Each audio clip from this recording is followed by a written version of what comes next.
My name's Peter Smith. I'm the designer of the ROCNA Anker. I've been in the marine industry all my life as a boat putter. I left New Zealand in 1978 and spent some 30 years offshore sailing, both high and low latitudes, and over that period of time I've built up 200,000 plus miles of sailing experience.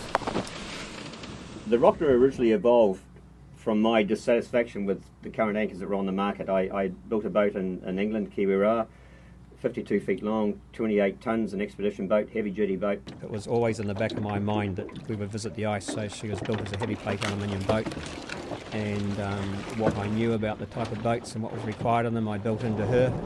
And there was nothing on the market that would hold that would give me the security that I wanted with a boat like Kiwi. I was continually dragging the appropriately sized anchors of the early generation anchors, and I tried and have used over my life every anchor that's been built on the market today. So I had some ideas about a new anchor, and over a period of 3 years I played around with patterns and experimented with different shapes and designs, and eventually came up with the original ROCNA, and never once did that anchor let me down. I was just so impressed with its performance. The experienced yachtsmen I knew saw and heard about the anchor and asked me if I would build them some one-offs, which I did, and again the same results. All those people were very impressed with the anchor. We had very, very good reports back. So we became more serious, or I became more serious about fine-tuning the design. A substantial amount of time was spent doing that. Beta samples, you might say, were built and put on various boats, and from all that feedback the ROCNA as we know it today evolved. The Vulcan was developed after we designed the ROCNA and had it on the market for some time. It was fairly obvious that the principles of the anchor were very, very successful, but we had a lot of market demand and feedback wanting a non-roll bar version. For example, modern power boats with their what I call platypus bows, where the anchor comes up through a bow platform. Boats that have bowsprits, have prods, any restriction in the front of the boat, the Vulcan was designed to fit that market. With the older generation anchors that I was using, there were a number of issues which we were able to resolve with the ROCNA. Conventional wisdom with the articulating ploughs, for example, would be you would drop the anchor and you would drag it back until it's set. Usually you would drag it between 15 and 20 metres as a minimum, sometimes more, and 2 out of 5 times you would have to pick the anchor up and reset it because it just would not set. And similar sorts of problems, the claw types had a different type of problem. They would set reasonably quickly, but they had very, very low holding power, and we had what we call a hop and skip situation with them, so you could never rely on them once you start applying a lot of force.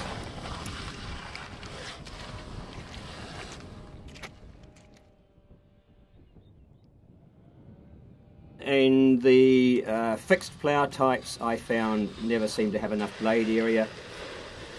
We dragged them in soft mud regardless of how we set them and how much chain we had down.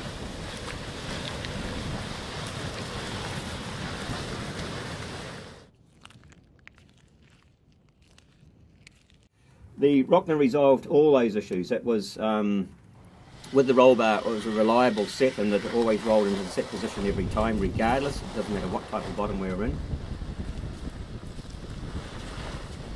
It set invariably within its own length, so it was very, very quick set. And the holding power, because of the large blade area, was phenomenal. It was just, we just never ever questioned holding power anymore. The original ROCNA was a complete step up in the anchoring game, and we needed to keep the same features in the Vulcan. We wanted to be able to give to the Vulcan market, or the people that would use a Vulcan, the same characteristics and the same benefits that we got from an original ROCNA. It sets very quickly, but it will also set very deeply and provides quite phenomenal holding power, very reliably.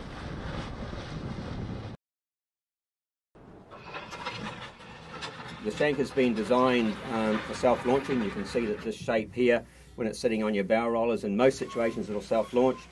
The shank is designed and cut out of a high tensile steel plate for rigidity and strength. The roll bar, as mentioned before, it provides a very reliable roll into what we call a set position. Pull the anchor and the anchor starts to move forward. It's been supported by the skid at the back and the actual toe, 33% tip weight, chisel tip. It immediately starts to set.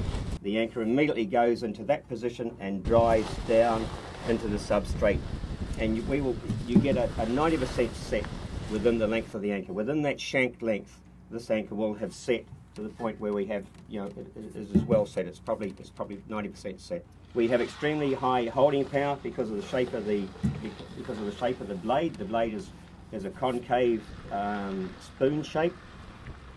The blade area in proportion to the total weight of the anchor is very, very high. In fact, it's one of the highest of any anchor on the market today.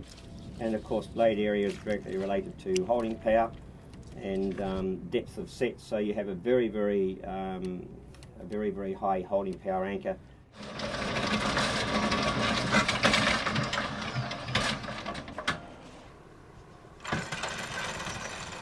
And when I designed the Vulcan, we started out, the original principle of the design was to use the basic blade shape of a ROCNA, which was very, very successful. It's one of the most efficient shapes you can use for an anchor in a fluid medium. The challenge was to produce an anchor that would roll as reliably as the ROCNA. The ROCNA uses the roll bar and it doesn't require dedicated tip weight. We wanted to produce something on a similar vein without the blunt instrument of huge amounts of tip weight. And we finally cracked that with the shape of the shank. As you can see, this curved shape is actually very critical. It's a very sophisticated shape that's been computer enhanced. And we married that with the roll palm on the back of the anchor. Those two work together in such a way that the anchor rolls extremely successfully, almost as well as a ROCNA with its roll bar. I was looking to repeat and try and duplicate all the leading characteristics of the original ROCNA, which is the leading anchor on the market today. One of the main features is on deployment, the anchor will set very, very quickly, usually within its own length. It sets very hard, it sets very deep, and it will set in all bottom substrates. All those factors combine to produce enormous holding power. Canada Metal Pacific brings a strong quality control background to partner with the stringent design requirements of the ROCNA Anker family. Canada Metal Pacific developed strict procedures and processes that control the metallurgy and the dimensions of their products. When Canada Metal Pacific took over the ROCNA family of products, they overlaid these procedures onto the anchor production. Some of the elements of this program include material traceability. Through tracking numbers embossed on the anchors, it's possible to trace the steel used in the anchors back to the original material certificates. There's multiple inspection points during the production of the anchors, both at the sub-assembly phase and at final assembly, that are managing and monitoring multiple elements of the design through careful quality control manuals and procedures. Robotic welding is used in the production of the anchors to ensure consistency from one unit to the next. For galvanized anchors, hot dip galvanizing ensures a durable finish and is carefully monitored to ensure the composition and thickness of the galvanizing layer.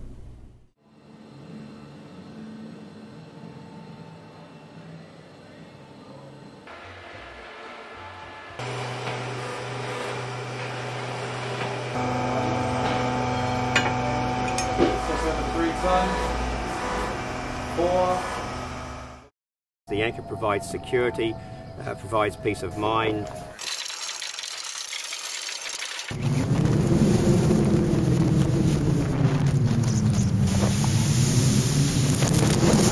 And over a period of years, I just became very, very confident and secure in my anchoring. Over years of anchoring, literally thousands of sets. I have virtually never had a drag, I've never had a failure. And of course there's always exceptions to the rule, but the anchor is extremely reliable and you certainly feel very secure sitting on it.